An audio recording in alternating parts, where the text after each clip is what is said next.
We're back at it again. Hit him with the shoulder. Hit him with the shoulder. Hit him with the shoulder. Okay. I know I'm in here. Y'all can see me, but you can't see me. Excuse me for messing with my face. I had to take my shoes off. This right here. This girl right here. She cute. I would give full body, but I can't right now because the lighting is lighting and my backdrop is dropping. But I had to kick this off. I thought I was going to sit down. It wasn't working because my posture was not posturing like it should. But we're back at it again. Crucial conversations. Okay, tools for talking when the stakes are high. And those stakes can be, again, on any platform, on any level. But we're going to know how to handle them properly so that we can become more of an asset than showing our. Okay, so we were on chapter 1. What is it? And who really cares? Now, y'all know I love breaking down chapter by chapter because if you take it one bite at a time, find a way to apply it in your day-to-day life, that's how we're going to change the behavior, okay? So in order for us to truly understand the crucial and critical conversations, we need to know what's the definition.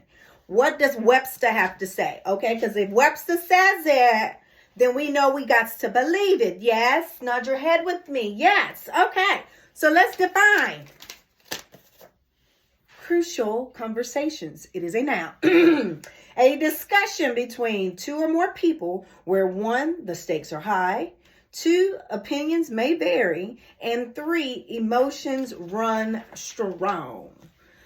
So when we start thinking about this and breaking it down, okay, stakes, risks, they're all the same thing.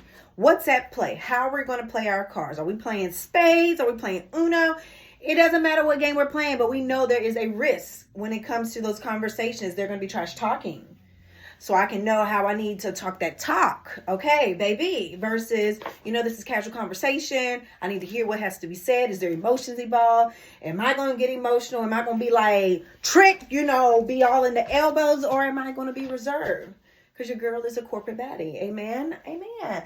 We just need to know how to handle ourselves appropriately. So that's why whenever I started thinking about their definition of crucial conversations, there are so many factors that come into play because it is with somebody outside of you. It's either a two-way tango or it's a whole line dance group of people. And being able to strategically and effectively maneuver while maintaining positive thought, keeping our conscience clear, and keeping our emotions in check, we can make the best of the situation without it blowing up and getting out of proportion. But when we start thinking about it, too, when is it time to handle these types of critical or crucial conversations? How do we handle it? How do people perceive it? What happens? The whys in all of this. So when we think about the crucial conversations, typically, how do people handle it? 1, they either avoid it, walk away from the situation, don't make no eye contact, just say, my phone just went off, I gotta go take this call, I'll be back. Or just, the baby crying, let me go check on woo-woo. And I gotta go do this, I left my fish out, I gotta go walk the cat, whatever the case may be. People try to avoid it at all costs because they don't know how to either handle it emotionally, socially, because of the different opinions that's going to come into play, and then sometimes physically as well. All right, so that's 1, people avoid it. Number 2, people handle it or they face the problem, issue, concern poorly. Long story short, they handle it poorly where they're like, okay, he had a problem with me. We're going to have this confrontational moment, this crucial conversation. And you know what? I could care less how you feel. I could care less how your mama feel. It is what it is. What I say goes. End of discussion. Walk out the door. That's how some people handle it. And that's why certain people are very concerned about how they handle these types of conversations, because they've been in situations where the person was very, as we say in this generation, 10 toes down. Whether they were right or wrong, they not budging, they not moving, because they let their emotions get involved. And that's why we can't afford to emote on any type of platform. And then lastly, typically how people handle is they handle it head on, take it like it is, but they think it out, keep into consideration other people's thought processes, opinions, the emotions are in check, the problem or the concern gets resolved, which is, of course, the ideal, perfect world situation. But those are the main three ways people handle it. They either avoid it, they don't handle it good, or they handle it very well and actually develop a stronger bond or relationship with that person, their spouse, boyfriend, within the job, within the workplace, as far as like your supervisors, your team leads, your co-workers, or as my mama like to say, your battle buddy. It gets deeper, or it gets deeper. Don't grammatically check me right now, but it gets rooted deeper. Okay, like the roots run real deep, and that's important because, as I said at the very beginning, everything we do is relational. And when we understand how these relations can cause us to put ourselves either in position or take us out of position, out of the view, and how it can negatively impact the people that are behind you, the people that are watching you, because somebody's always watching. That's why we can't afford to just let things kind of they'll figure it out, or it is what it is. Things happen. That's not my problem. And that's probably one of my biggest pet peeves, when people say it's not my problem. They need to figure it out, because leadership, that's why they're getting paid the big bucks. That may be true. They're getting paid the big bucks to handle this type of situation. But why not turn the perspective and say, if I was in that role or in that position, this is how I would handle it. Maybe I can passively suggest or have that conversation with my manager if it's something that's an open forum, and say, hey, I remembered you talking about the budgets and talking about this and talking about that during our last team meeting. And I started crunching the numbers, and I see that we can cut the fat in this area while still maintaining a positive, productivity level, and revenue has no negative impact. It might not be as much, but it's never going to be below margin. See, having those types of crucial conversations can help provide a different perspective, and that manager or lead or supervisor is going to view you differently, and then that means you're going to start being included on conversations that normally you wouldn't be able to be inclusive of. Or as what did that boy say in that movie? I just watched it. Netflix, Robin Hood. The guy was playing Robin Hood or whatever. He's saying, I want to be at the big table. I don't want the crumbs. Being able to handle crucial conversations allow you into spaces that normally you wouldn't be able to be in, or be a part of conversations that you normally would not be a part of, because it's the way you're thinking as a victor versus a victim. Because people that are in the victim state of mind, they mess up poorly. They don't know how to communicate effectively their concerns, frustrations, or their opinions, versus somebody who is the victor, who see things in a positive sense, even in the sense of a negative problem. They're going to find some way to turn it. It might not make a full 180 turn, but 1 degree to the right or 1 degree to the left is better than no movement at all. Just saying. One of the other points that I want to bring up, we already kind of started talking about it, is the different examples of having these crucial conversations. Like, where do they typically happen? And as I've been preaching and teaching about relationship, the first bullet point was what? That's right, relationships. And it says specifically ending relationship, but that doesn't exclude, boyfriend, girlfriend, husband, wife type of relationship thing. It could be my relationship with a person that I looked up to, or a coworker, or whatever, because everything, capital E, capital V, capital E, capital R, capital Y, And then capital thing, everything is based in a type of relationship, whether it's platonic or not. But ending a relationship is one of the top ranking. If it ain't number one, it's got to be in the top 3. But ending a relationship with someone is where a lot of these crucial conversations either do not happen and the relationship ends up failing, versus happening and is handled properly, and that makes the relationship stronger. I'm just saying. Number 2, talking to a coworker who behaves offensively or makes suggestive comments. Everybody not your friend, as my daddy would say. Everybody not your friend. You can't buy friends. I don't care what nobody say. Everybody's not your friend. And being mindful, especially during this state, being mindful on how you say things, the way you say things within a workplace environment can make or break you.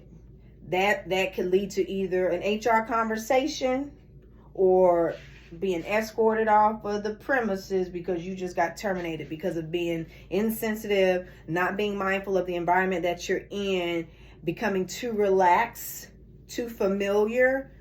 Yeah, that can get you caught up into some things. The one that I never do, asking a friend to repay a loan. My mama always taught me, don't give out nothing you's willing to let go. Okay, if somebody say, hey, Marcy, can I borrow $100? I need to mentally get my mind together to say, you know what, is this $100 that I'm willing to give back, and not look for it to come back from this particular person?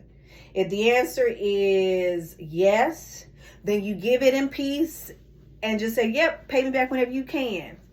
Keep it pushing. But if in your Noah, you like, I can't give this person the money because I know they're not going to pay me back. You know what? I'm just going to tell them, yeah, that's a no. But that's a conversation that needs to be had, because it's not a common knowledge for people to say, oh, I never lend money out to my family or my friends or my this. But you've never been in a position, or you might need to take a moment to recollect and say, have I been in the position where somebody has asked me and I felt that,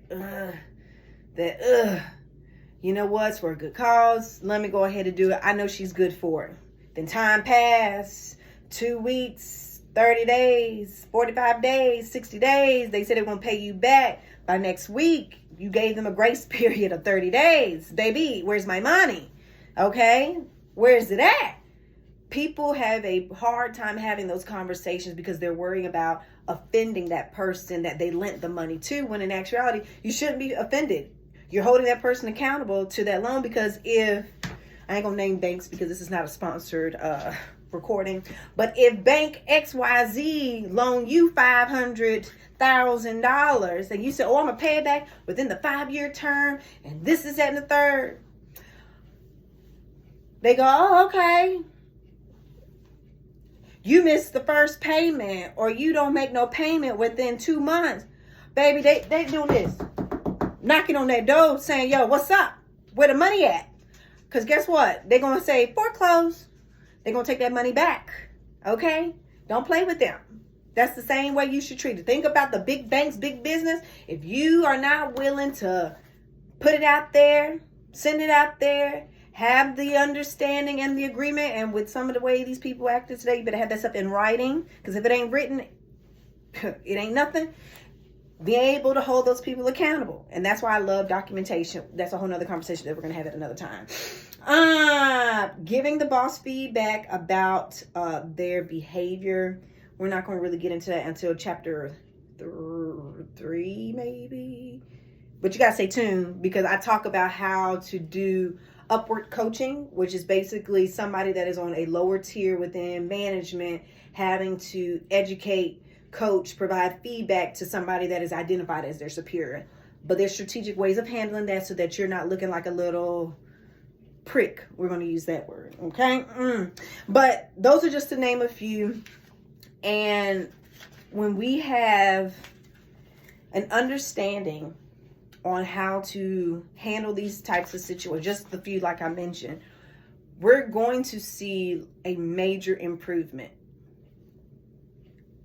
mentally, because you're not going to be stressed. No gray hairs. You can't see mine because shout out to my guy who does my hair, But anyway, health improves because we're not focusing on high blood pressure. We're not focusing on stress lines that have up here, up here, and here, and here, every which way, blah, blah, blah, blah, blah, blah, blah. We think about the physical. We think about the spiritual, because that's a draining situation if you avoid having those crucial conversations at that appointed time. Because a thing that people don't think about, I'm not rambling or nothing like that, because we're going to come to the summary in a minute because it's almost time to wrap it up. Having crucial conversations is a time-sensitive manner. Think about it. Let it marinate. Having these crucial conversations are time sensitive because the longer you delay on having those conversations, the more risks has accumulated when it comes to your losses. So what could have been just a loss of, we'll just say, heartbreak for the sake of relationship versus a financial thing because you didn't address something with your manager about the numbers you saw. Or health-wise, you talk to your doctor and he says you have a small such and such, or your cholesterol is at this level, or you're on the verge of leaving from type 1 to type 2 diabetes. Like, everything is time sensitive. And the sooner we can have those conversations, the sooner we need to find solutions to those concerns or those problems, so that when the conversation happens, we're not just coming with the problems. We're coming with the problem and having it broken down to, these are the options, aka the solutions that I have found, or we as a team have found, collaborated with, to help get this thing handled and resolved with the least amount of loss. That sounds a whole lot better than saying, what's the problem? This is the problem. What you gonna do about it? Because I promise it to you, if you come to me and say, Marcy, this is the problem, I'm gonna say, okay.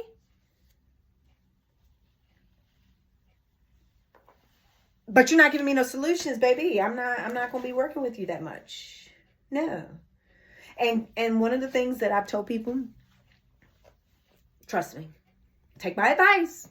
Okay? I can write this check, baby, and you can cash it and she will not bounce. Okay?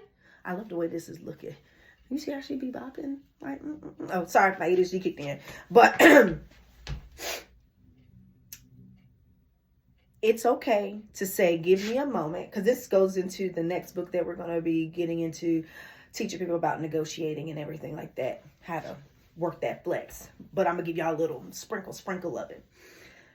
Being able to have a situation come up where it is a critical conversation, it's okay to delay it so that you don't emote, so that you can go back, get your research done, come to the person that brought you the problem, have the solutions and a positive attitude, and wait for the response.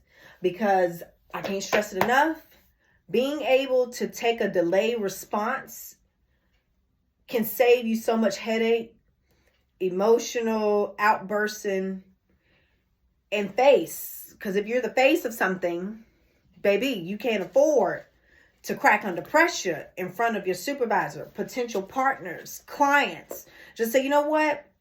I hear your concern, and I've used this phrase a few times, so if you've heard this before, mind your business. But for my new people, you can say, I hear what you're saying. I've made notation. Let me get back to you tomorrow, or whatever, depending on the schedule. Tomorrow, in 2 days, 48 hours. Give me 48 hours to look over, get a better understanding of the problem or the situation, and I'll get back to you. I know me personally will have more respect for you if you tell me that versus trick, and all the hair flipping and neck popping and just attitudinal and emotional stuff that's going on. I'm not going to respond. I'm not. So, long story short, to wrap up chapter 1, of the crucial conversation. One, no emotions can be involved as far as like outbursts until after you gather intel, the details, thought about it, prayed about it, because I pray, because I asked the Lord to help me out a lot. Take a step back.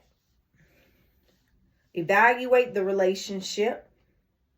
Meaning, is this a work-related type of crucial conversation? Is this a husband and I, boyfriend and I situation kind of conversation? Is it a family conversation? Take a minute to step back, evaluate the costs and what is at risk, whether it's going to cause it to end, whether it's going to be a financial thing. Evaluate the risks. And then create your plan around how to avoid loss that is wrapped in the risk or an alternative way. And I promise, things will get better. And next time we see each other, chapter 2 is mastering crucial conversations, the power of dialogue. This is a good chapter. You want to make sure that you're present, okay? Have the notebook, have the highlighters, the different color pens, whatever the case may be, because your girl always stays strapped. I have colors for days because different points. Do I want to break this down a certain way? How do I want to elaborate it so that my viewers, my hearers can see and understand and put themselves in that position so that they can better handle or master crucial conversations? Because baby, after we finish this book, you're going to be going into conversations. You're going to be going into meetings like Rick Ross, big boss type of energy, and not sweating the little things, because it's just a matter of evaluating the situation, writing it down as far as like the pros, the cons, the gains, the losses, and then tactfully breaking it down so that everybody has a part to play when it comes to the crucial conversations. Okay? So until next time, keep it spicy, keep it light, and remember, you got this because you got your girl Marcy. Toodles!